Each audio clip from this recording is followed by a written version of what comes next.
Well, my darlings, as this is a little different, as you've noticed by the intro, I'm going to do these on a more regular basis. So why not start out with a little explanation of what the 411 phenomenon is about? It all started with a former police detective by the name of David Paulides. He had many interests, and at one point he was approached by a park ranger that mentioned some of the missing people in national parks had very strange circumstances. When he tried to investigate, he was told that they do not keep records of people that go missing in national parks, and gave him outrageous fees for any information on the cases and millions of dollars for all of the cases because they don't keep them. That seemed very odd to him.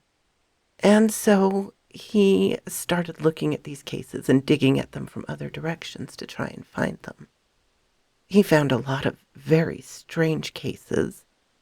He rules out cases where there is evidence of such things that make it quite normal, like animal predation, if there was mental health issues or suicidal intent by the missing, if the person deliberately wanted to walk away from their life and not be found, or if there was evidence of a crime, or if there was evidence of a drowning.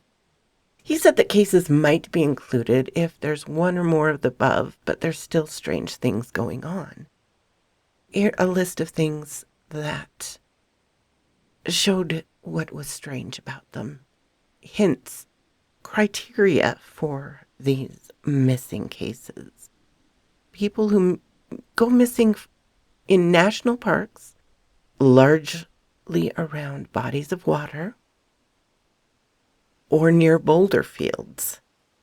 It was usually people on either end of the intellectual spectrum, highly intelligent people, or people with disabilities, or children, or those with dementia and Alzheimer's. People from both ends of the physical spectrum. People who are disabled, can't walk long distances, again, children, and the elderly, as well as people who were extremely, extremely fit. If the missing individual is found alive, they have memory loss about the whole thing. The children tell very strange stories about how they went missing. One where a toddler had gone missing on a very cold night and somehow survived. She claimed that a wolf had fed her berries from the palm of its hand, and that's how she survived. Also, Casey Hathaway last year, at the age of 3, was missing for days, and before he was found in the cold, and he said that he hung out with a bear for those days. This is a very common occurrence and actually goes back hundreds of years. If the missing person is found dead, it's almost impossible to determine the cause of death, often seeming as though they died without any cause at all. And so the examiner says they died from exposure because they don't have any other answer to give. Often they are found with a rape drug in their system. The missing are found in areas that are difficult, if not impossible, to reach by foot, or in the time that has elapsed, such as a child being found 12 miles away in just a matter of hours through cold, snowy weather. A common thing is that children as young as 2 and 3 go missing and are found at very high elevations. Sometimes the children have their clothes on backwards or inside out, and their parents claim they can't even take off their clothes, let alone put them back on. The missing are found in areas that have been searched by search and rescue numerous times over a period of days. Sometimes they're even found on the trail that the SAR people are using to search. almost as if they're placed there to be found. A lot of the cases involve people who go missing for a week. A lot of cases involve people who have been missing for a week or a month or more, but they've only died a day or two prior to being found. Which begs the question is, where were they when they were alive? There was a gentleman in the Hunter book that was missing for 2 weeks. And when they found him, he had very little clothes on. He was dead in a puddle of water, and his feet were worn down to the bone. How somebody could walk like that is impossible. The shoes tend to go missing, either one or both of them, and they're found in difficult terrain, high altitudes, and their socks or the soles of their feet often don't have a speck of dirt on them, especially children. Search and rescue dogs will be unable to pick up a scent from where they are, where these people have gone missing. They are just completely have nothing to follow. They go around for a few circles trying to find the scent, and they can't. They lie down. And these are well-trained dogs that have very, very sharp senses. Investigators, they don't find any tracks. They just disappear. Or if there is a few tracks, they just end as if they were just disappeared into thin air. And there are no animal tracks around it. German descent has been noted in great numbers of these cases. Berry picking is very, very common. There's been a number of those this fall. Wearing the color red, it seems to also be very, very common. And the majority of these cases occur in late afternoon or early evening. So that's kind of the rundown of the whole thing, if that helps. I know some of my regular readers were not familiar with what this is. So that's it. Now, I also found, I'm going to throw in here, some folklore that some of it seems to hint towards being safe from these sort of things. I've got this from someone's throwaway account, and it is things their grandmother had told them. And she was a good mountain Appalachian woman who would have access to these folklore. She was born in the early 1910s of some sort. And she passed these on to her grandchildren. So I'll read these to you, and, they're very interesting, I thought.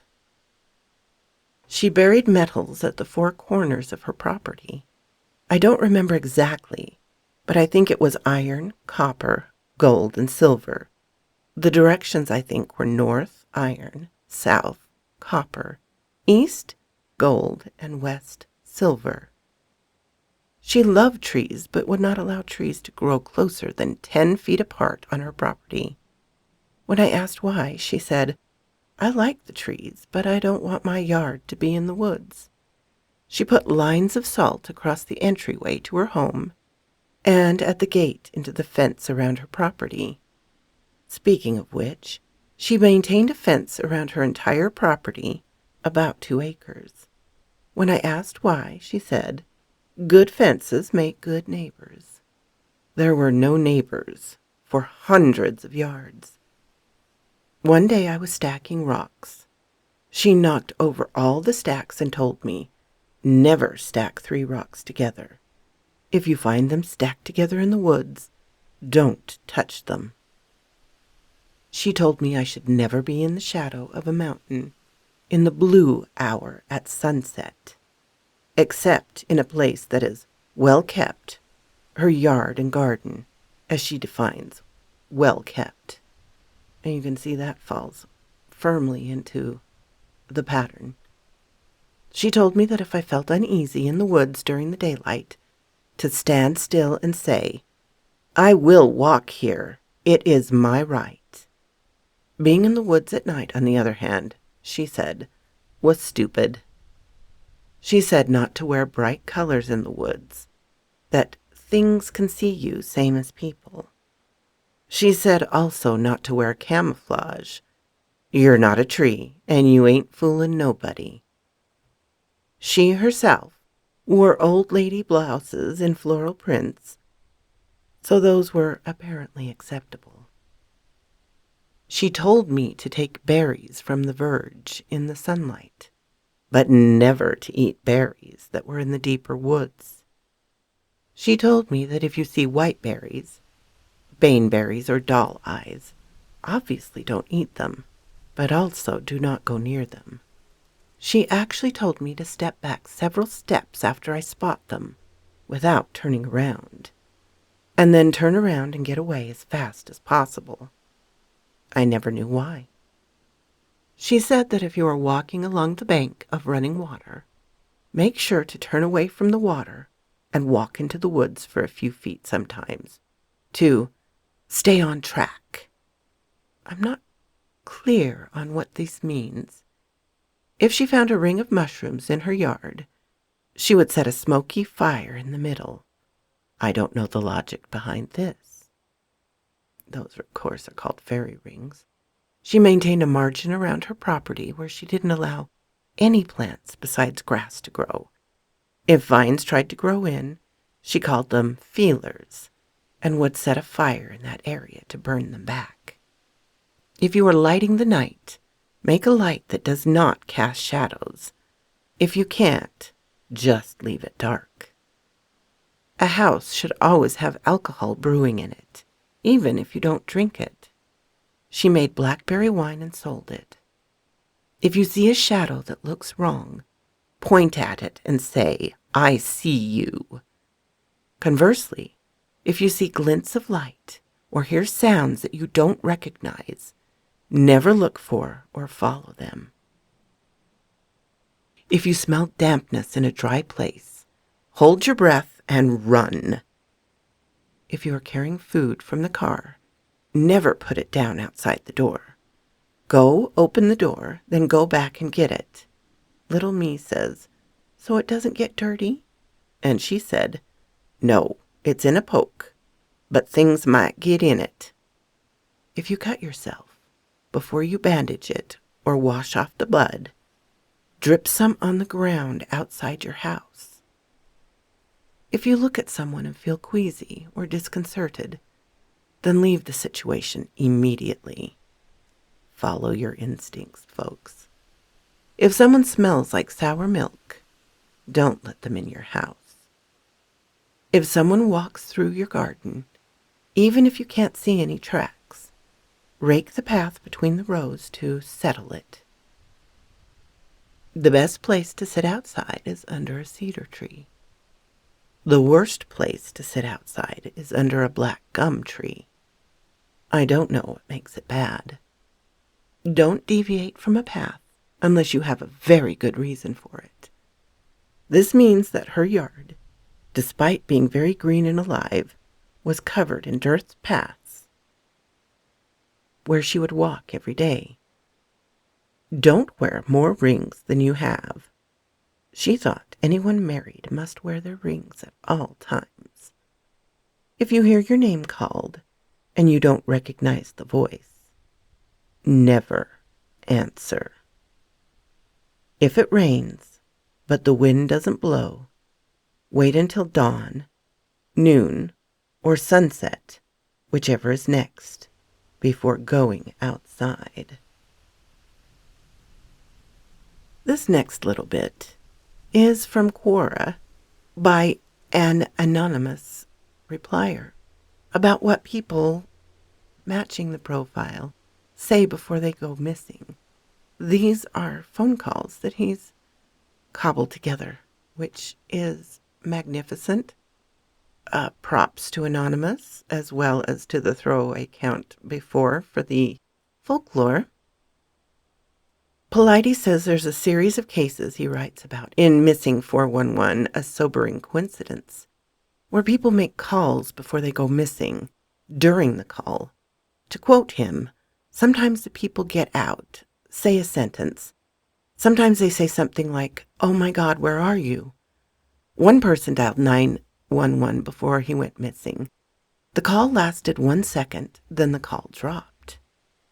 In an interview with Veritas Radio, published October 1st, 15, Polides says, the people that disappear, their cell phones either go dead right as they were disappearing, or many times they're found with a dead battery on the cell phone, or they don't have a cell phone on them, and they're missing clothing, or they're missing shoes, or the phone is found destroyed. More on that case below. Some of the cases. Todd Gebb. In Todd G's case, he made 4 phone calls between 12:45 and 1 a.m., 1 to a friend, 3 others. It wasn't made public to whom the others he called. With the call to his friend that he made before he disappeared, they said Todd described what he was in a field. Then the call dropped. The friend called him back and said he heard heavy breathing or the sound of wind. Another call said he had trouble breathing and he was in a field, and the call dropped. I don't know what he meant by another call. George Knapp suggested perhaps he was flying through the air. Jared Atadero. Some fishermen saw him. He was a young boy. He asked if there were bears in the area. They said no. Jared walked off. Apparently he was with a hiking group nearby, so the fishermen may have assumed he was being looked after by them. A bad assumption. If you see a child in nature, don't do stupid things like that. Take the lead, keep your eyes on them, and ensure they're safe. That was the last known contact with him. Name unknown. A boy was climbing a mountain, called and said he needed some assistance. He doesn't make it clear why, and the phone went dead. Searchers searched the mountain. Didn't find anything until weeks later when they found him dead. He had water with him in a lake nearby, and said he died of dehydration. David Zanlin. In an interview on Paranormal Central with Jeffrey and Alan, September 8, 2015, Polides tells this story. An 18-year-old from Minnesota, U.S., had diabetes, really accomplished young man who did well in school. So he met 2 of the criteria of the Missing 411 profile.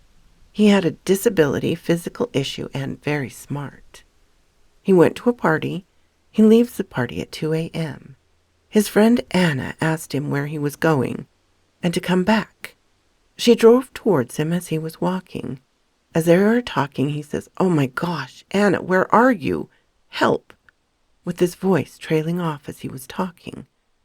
He's reported as a missing person. They later find him. The disappearance, where they found him, and the autopsy results were mysterious. He had high levels of GHB in his system. As found in other cases, GHB paralyzes you. May be used as a date rape drug. It's not usually something they screen for in toxicology. But there are a lot of other cases like this.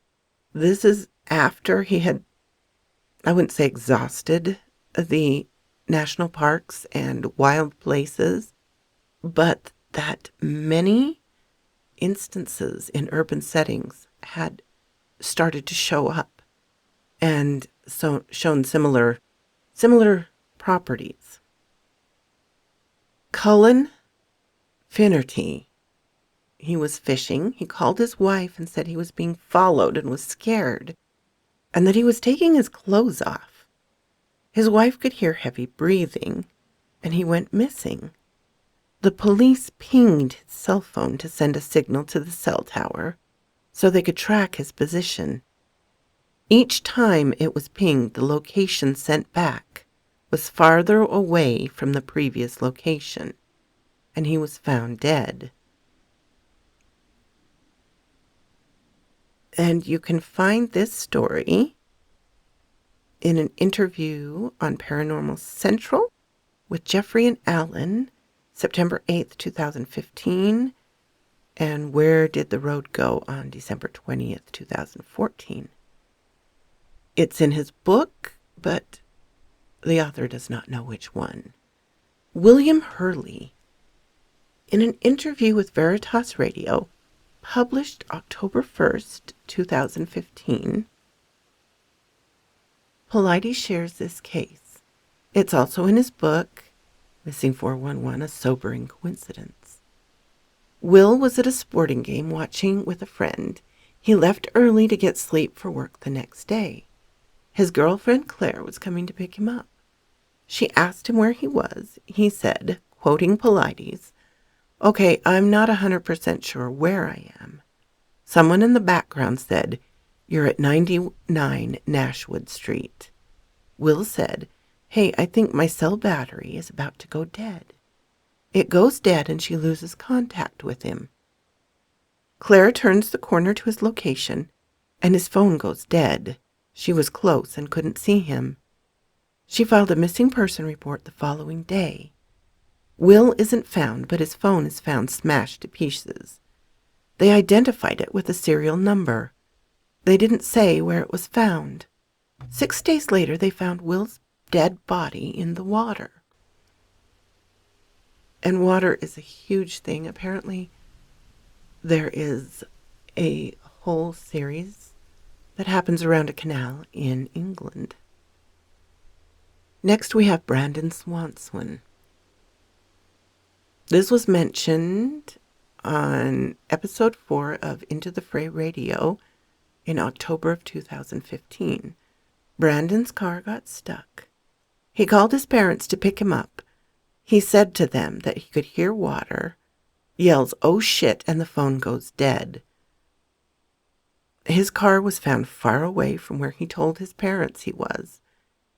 Law enforcement tracked him to a field area, and detectives said they couldn't believe he could be in any of the area they searched, and he was never found. Polides said that Brandon stated he was in a specific area and took a specific route to school each day, so he couldn't have been lost. The area where the car was in was a completely different area. I remember this one being in the media. Kaylin Louder. This was also mentioned on Into the Fray Radio. Some additional details from an article published about her. Kaylin was a 30-year-old social worker who went missing in September of 2014. She was in her house and made a call to 911 because she thought there was an intruder in her house. She was screaming for them to get out of her house, and the dispatcher says they could hear her roommate telling her that there was no one in the home. The article about her said, on the day before Louder's disappearance, she made a series of confusing 911 calls, first reporting a fight at a wedding, then reporting an intruder was in her apartment.